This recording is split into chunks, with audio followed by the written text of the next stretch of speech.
الحمد لله وحده، والصلاة والسلام على من لا نبي بعده، وعلى آله وأصحابه ومن نهج نهجه. أما بعد، فيا معاشر المسلمين، أوصيكم ونفسي أولا بتقوى الله عز وجل وطاعته، والتمسك بسنة حبيبه صلى الله عليه وسلم. عباد الله، قد أظلنا شهر مبارك، شهر شعبان. سمي شعبان لأنه تنتشر وتتعشب منه الخيرات والبركات قبل رمضان.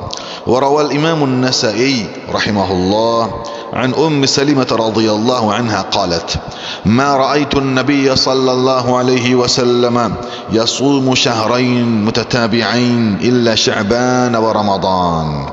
وفي رواية: كان يصوم شهرين إلا قليلا. نسأل الله التوفيق لما يحب ويرضى. أمة الإسلام والقرآن، نعرف حقا أن في هذا الشهر ليلة من نصفه لقد ثبتت فيها فضائل شتى في ضوء الكتاب والسنة.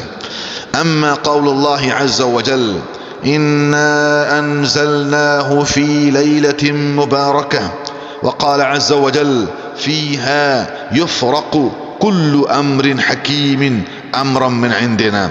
فذهب بعض المفسرين رحمهم الله إلى أنها ليلة من نصف شعبان، وذهب كثير منهم إلى أنها ليلة القدر.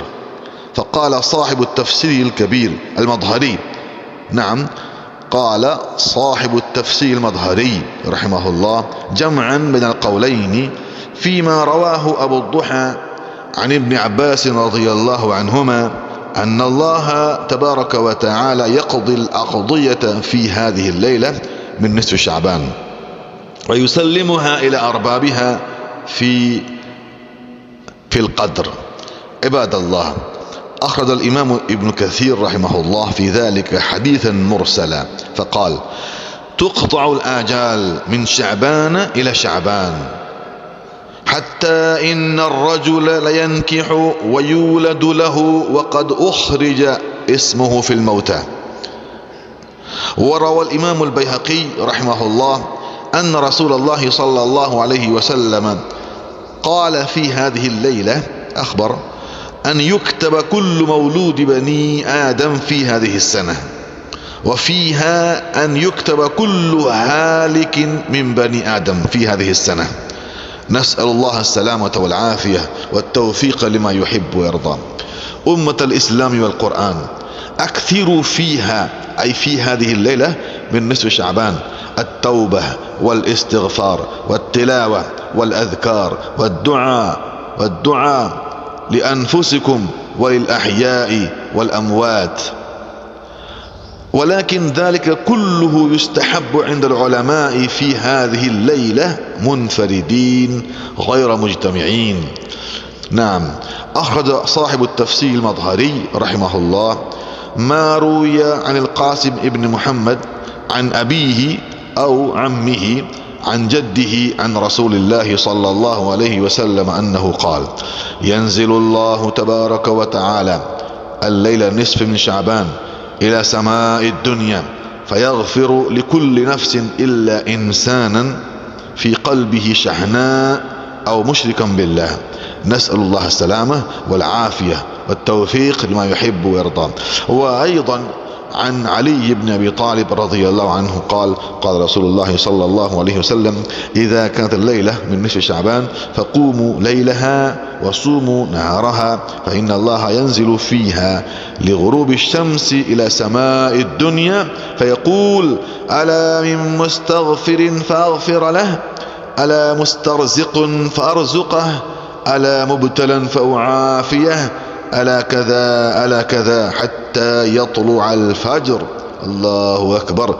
نسأل الله التوفيق لما يحب ويرضى، السلامة والعافية، آمين يا رب العالمين. أقول قولي هذا، أستغفر الله لي ولكم ولجميع المسلمين والمسلمات من كل ذنب وخطيئة، فاستغفروه إنه هو الغفور الرحيم. الحمد لله رب العالمين، والصلاة والسلام على رسوله الأمين وعلى آله وأصحابه أجمعين. أما بعد، فيا معاشر المسلمين، قال الله تبارك وتعالى مخبرا وآمرا: إن الله وملائكته يصلون على النبي يا أيها الذين آمنوا صلوا عليه وسلموا تسليما.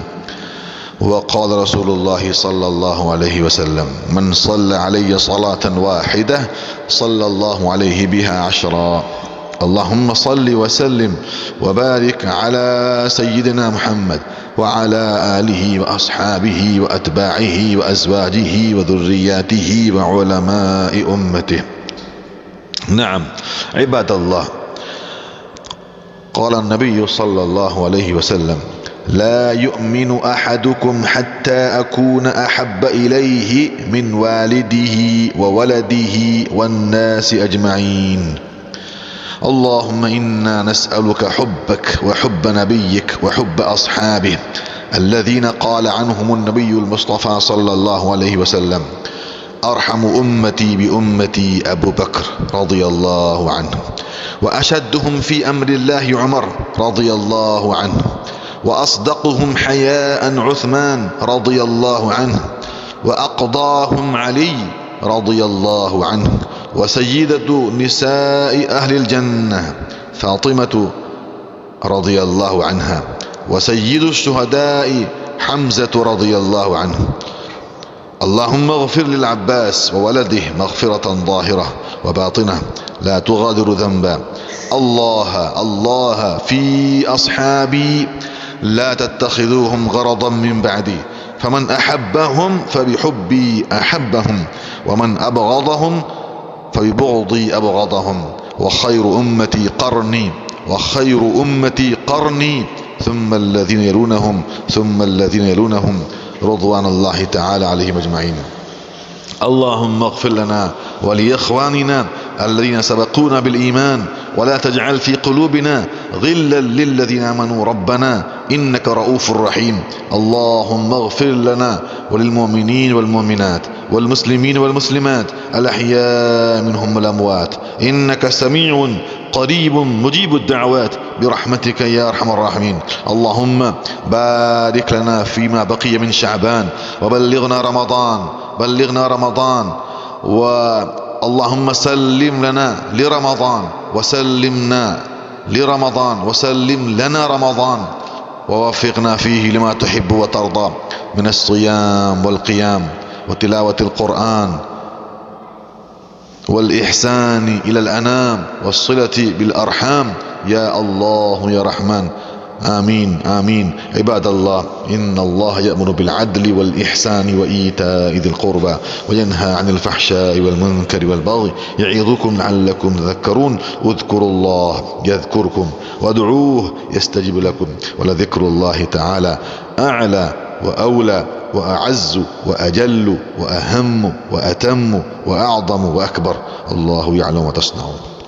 أقيموا صفوفكم.